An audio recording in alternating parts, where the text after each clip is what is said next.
Hi ladies, I am creating a video for Training Tip Thursday. As I promised, this is our video all about doing vendor events. I know that a lot of you have been looking for several and already have some booked on your calendar. So I want to give you some do's and don'ts of what you can do to make your vendor events the most successful. And I'm telling you, I'm giving you these tips because I have done all of the don'ts and I am teaching you how to not make the same mistakes that I made. So I hope that you enjoy this and I hope that you will take most of everything that I say into consideration. So here we go. So the first thing, and I'm going to be referring to my paper, so when you see me look away, that's what it's about.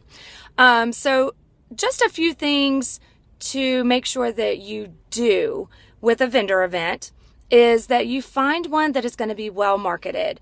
The last thing you want to do is spend money when the organization that is hosting the event is doing nothing to advertise. So you're spending money for this event and they are not getting the people there. So it's going to be a waste of your time and a waste of your money. So make sure you ask those questions of the coordinator of the event. Very important. Second thing is find one that fits your budget. Don't think that just because a vendor event has come available that it's something that you have to do. Take a look at the costs, take a look at the stipulations, take a look at the things that they're expecting from you, and make sure that these are things that will fit into your budget. Please do not get yourself into something that you cannot afford. It is definitely not worth it. So make sure that that is number one of your priorities as well. Third part, is to have fun and to get tons and tons of contacts. And I am about to give you a bunch of don'ts as to how to get those contacts. So just make sure that you have a lot of energy going into it. You're going to be interacting with a lot of people and that you take that opportunity to start making those connections and those personal connections with these complete strangers that are walking into the event. So it can actually be a really amazing thing.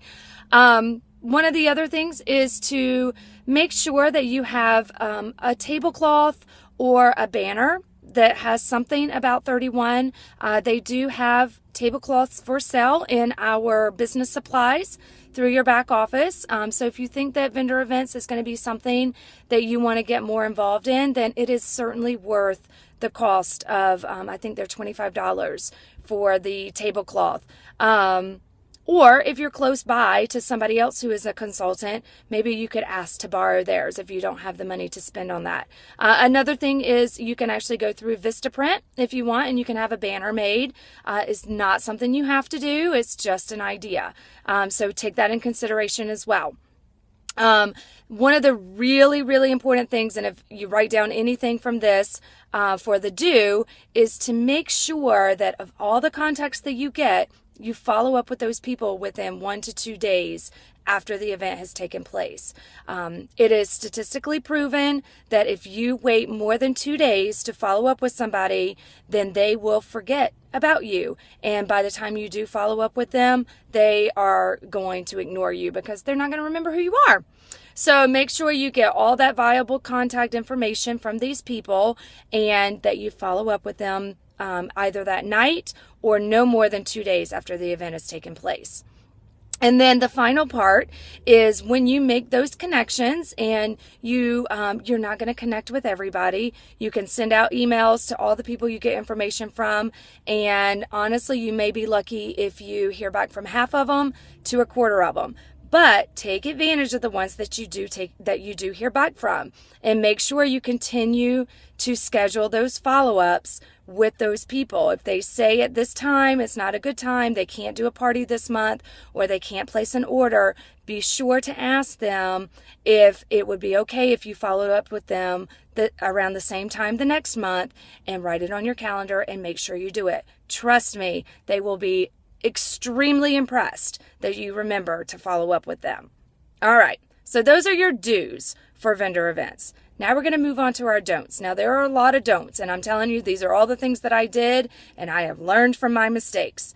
So don't number one is please do not have an overwhelming display. There is nothing worse than walking up to a table and there is so much stuff on that table that you have nowhere to even know where to start. It's overwhelming for people, and you actually will turn people off from wanting to visit your table.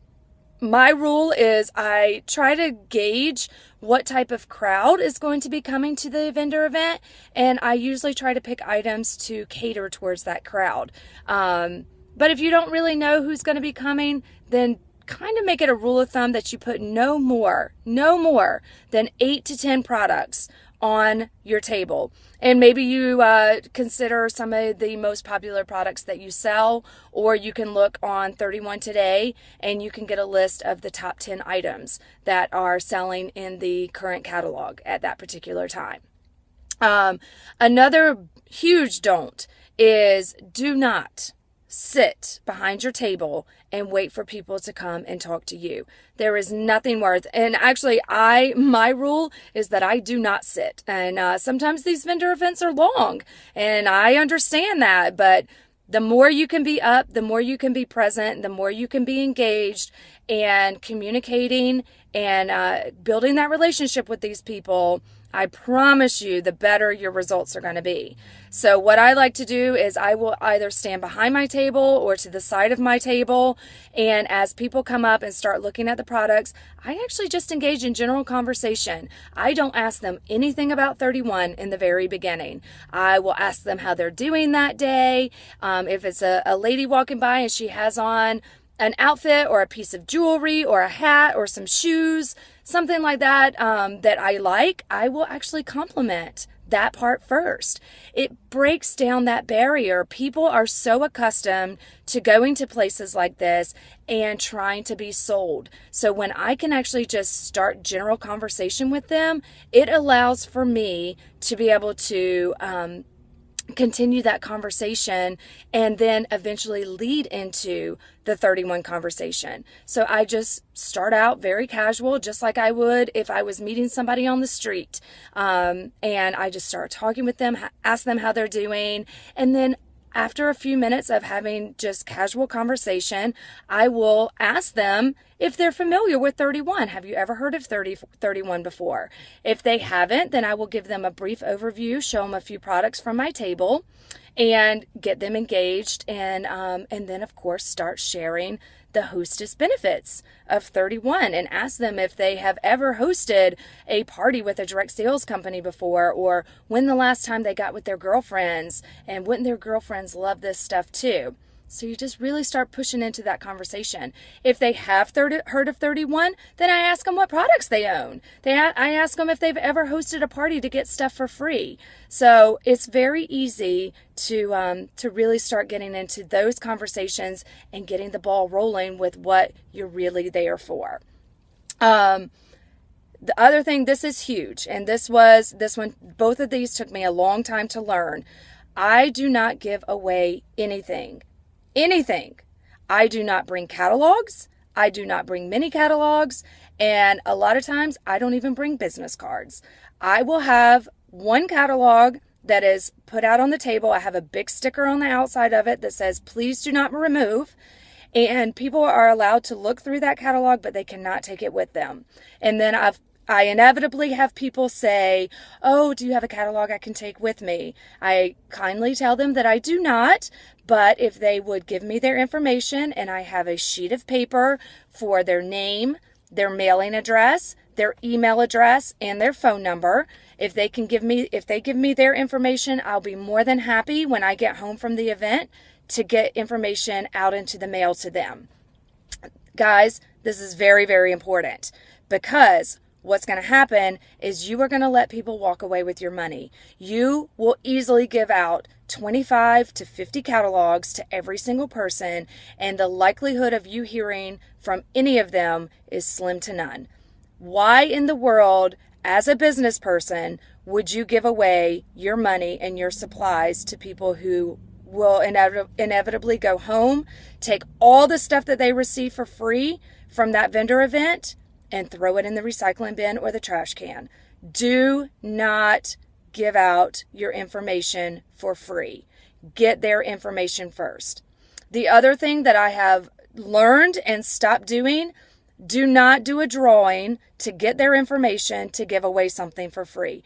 It is a waste of your time, and people will only fill out the contact information to get something for free. You will never, ever hear from them again. So, two very, very, very crucial, important elements to doing vendor events. Do not give out your information freely, and do not do a drawing to give something away for free in order to get contacts. The people who talk with you and who ask for stuff will gladly give you their information because they are serious and want you to contact them and get them the information that they've desired.